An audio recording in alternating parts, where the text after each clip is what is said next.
kita sudah mempelajari mengenai garam, di mana garam adalah hasil dari reaksi netralisasi antara asam dan basa.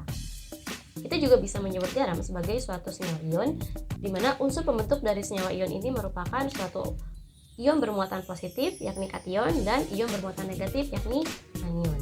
Kita juga sudah mengetahui ternyata garam tidak hanya bersifat netral, melainkan ada juga garam-garam yang bersifat asam maupun basa.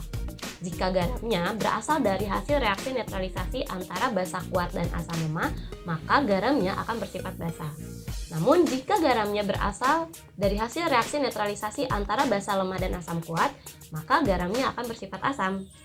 Jika garamnya berasal dari hasil reaksi netralisasi antara basa kuat dan asam kuat, maka garamnya akan bersifat netral. Namun jika garamnya berasal dari hasil reaksi netralisasi antara basa lemah dan asam lemah, maka untuk menentukan keasamannya, kita perlu meninjau dari nilai Ka asam lemahnya dan Kb basa lemahnya.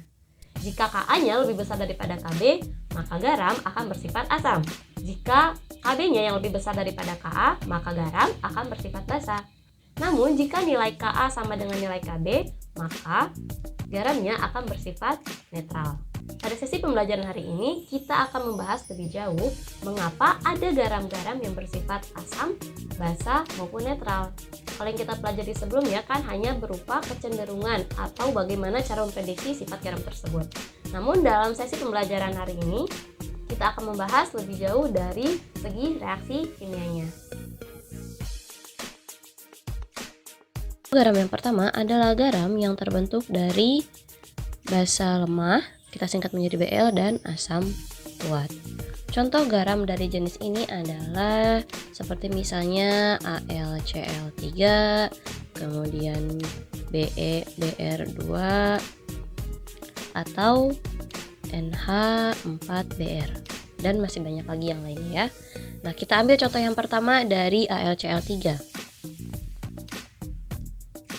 Nah, saat kita melarutkan padatan AlCl3 ke dalam air, maka padatan AlCl3 tersebut akan terionisasi menjadi ion-ion Al3+ dan ion Cl-. Kita setarakan ya, ada 3 ion Cl- di sini. Berarti nanti di dalam larutannya akan terdapat ion Al3+, ion Cl- serta molekul H2O. Nah, kita tinjau dari ion yang pertama, dari ion Al3+. Al3+, kita akan lihat apakah dia bereaksi dengan air. Kita lihat berkesetimbangan. H2O ini akan terpecah menjadi H+ dan OH-. Kita lihat di sini Al muatannya positif, berarti yang muatannya positif pasti bereaksi dengan yang muatannya negatif. Al3+ ditambah dengan OH- akan membentuk AlOH 3 kali. Plus sisanya tadi ada H+. Nah, kita setarakan dulu reaksinya, berarti di sini ada 3 H2O ya. Nah, jika kita lihat hasil dari reaksi antara ion Al3+ dengan molekul air menghasilkan AlOH3 dan H+. Nah, kita bisa lihat di situ ada H+. Nah, H+ inilah yang menyebabkan garam AlCl3 bersifat asam. Kemudian kita lihat kembali untuk spesies yang satunya lagi ya, ada spesies Cl-. Kita lihat Cl- direaksikan dengan molekul air. Kita lihat akan membentuk apa? Ya, seperti tadi H2O-nya akan pecah dulu menjadi H+ dan OH-. Karena ion Cl- bermuatan negatif, maka ion Cl- ini akan bereaksi dengan H+. Otomatis membentuk HCl plus sisanya ada OH-. Reaksi antara ion Cl- dan molekul air menghasilkan spesies HCl dan OH-. Nah, seperti kita tahu HCl ini adalah suatu asam kuat, di mana asam kuat jika dilarutkan dalam air, karena ini kan dalam satu sistem ya, ada airnya, berarti nanti HCl-nya terlarut dalam air. Nah, HCl ini ia akan terionisasi sempurna membentuk H+ dan Cl-. Jika kita perhatikan lagi dari awal, ion Cl- yang bereaksi dengan air membentuk HCl. Namun HCl-nya terurai kembali menjadi H+ dan Cl-. Otomatis ion Cl- tidak mengalami perubahan. Ion Cl- muncul kembali. Begitu pula dengan H+-nya. H+ yang dihasilkan ini akan menetralkan OH- yang dihasilkan di awal tadi. Jadi, akibat proses akhirnya yang tidak menghasilkan perbedaan daripada awalnya, akibatnya kita bisa katakan bahwa ion Cl- tidak bereaksi dengan molekul H2O. Sehingga kita bisa beri tanda panah yang dicoret seperti ini. Jadi bisa kita simpulkan untuk garam yang terbentuk dari sisa basa lemah dan asam kuat seperti halnya AlCl3 tadi, terjadi 3 reaksi. Pertama, saat kita melarutkan AlCl3 dalam air, maka AlCl3-nya akan terurai, terionisasi sempurna menjadi Al3+ dan 3Cl-. Kemudian ion-ion tersebut akan bereaksi dengan air. Yang pertama untuk ion Al3+-nya plus H2O berkesetimbangan membentuk AlOH 3 kali plus H+. Sini 3H2O ya. Dan 3H+, ini penyetaraan reaksi saja. Kemudian ion Cl- bereaksi juga dengan H2O namun tidak terjadi perubahan, sehingga kita bisa katakan ion Cl- tidak bereaksi dengan air. Jadi di sini yang bereaksi dengan air hanya ion Al3+. Maka kita bisa katakan garam yang terbentuk dari basa lemah dan asam kuat terhidrolisis sebagian atau parsial. Kemudian garam BLAK ini bersifat asam karena terdapat H+ yang dihasilkan dari reaksi Al3+ ini ya. Nah, yang ini adalah asal dari sifat asamnya.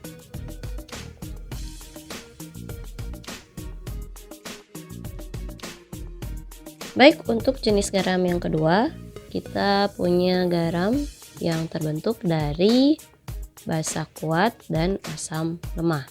Contoh dari garam ini misalnya seperti CH3COONA, kemudian KF, kemudian CaNO2 2 kali, dan lain-lain.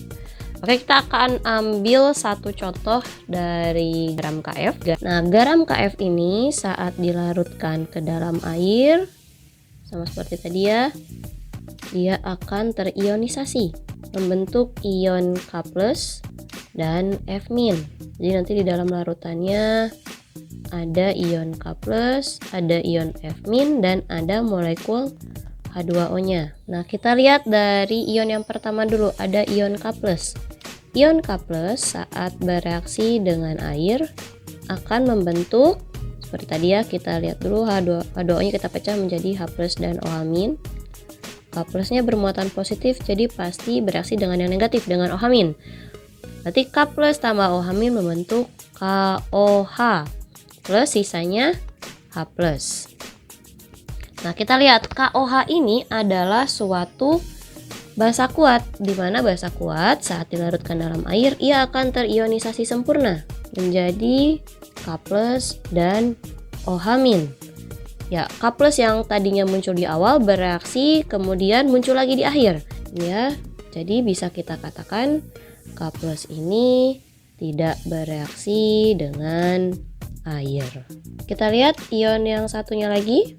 Baik, untuk ion F- ya. F- direaksikan dengan H2O akan berkesetimbangan membentuk, ini pecah dulu menjadi H+ dan OH-. F- ini bermuatan negatif, maka pasti bereaksi dengan yang muatannya positif ya, dengan H+. F- tambah H+ menghasilkan HF. HF plus sisanya OH-. Ada OH- yang muncul di sini.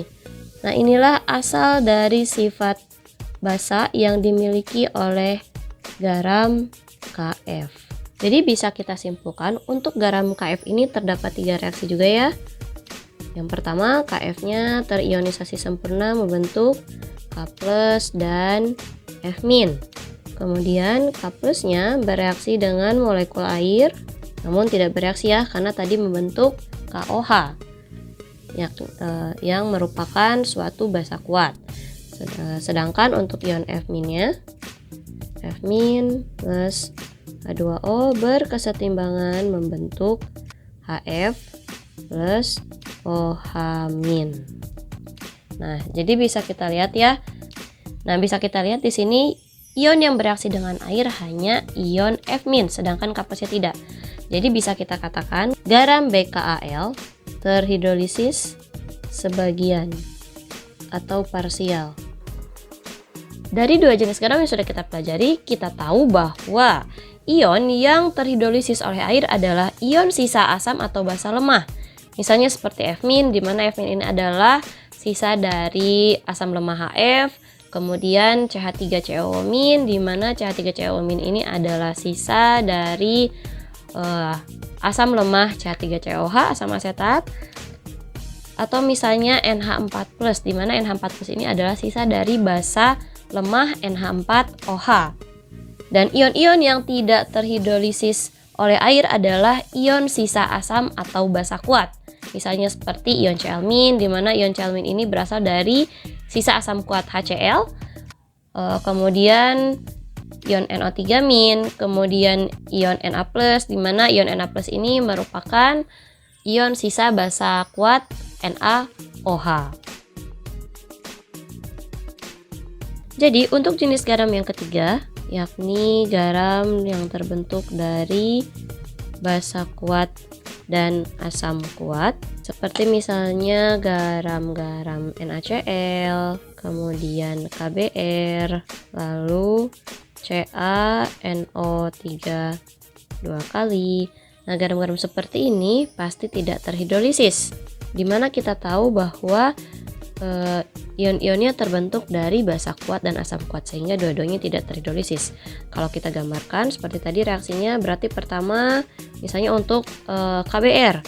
KBr ini saat dilarutkan dalam air akan membentuk ion K+ plus Br-.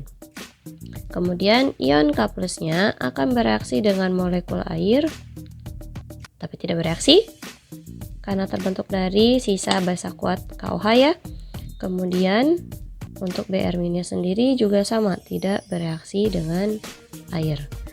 Sehingga untuk garam yang terbentuk dari sisa basa kuat dan asam kuat atau garam BKAK ini pasti bersifat netral karena tidak ada H+ ataupun OH- yang dihasilkan dari hasil hidrolisis ion-ionnya. Dan jenis yang keempat ada garam yang terbentuk dari basa lemah dan asam lemah, seperti misalnya NH4F, kemudian BeNO2 2 kali, kemudian AlPO4. Nah, kita akan ambil contoh dari NH4F. Oke, NH4F ini saat dilarutkan dalam air, ia akan terionisasi sempurna membentuk NH4+ plus F-. Jadi nanti di dalam larutannya akan ada ion NH4+, ion F-, dan ada H2O-nya ya. Nah, kemudian NH4+-nya direaksikan dengan air, ia akan berkesetimbangan membentuk NH4OH plus H+. Kemudian untuk ion F- ya, saat bereaksi dengan air akan berkesetimbangan membentuk HF dan OH-.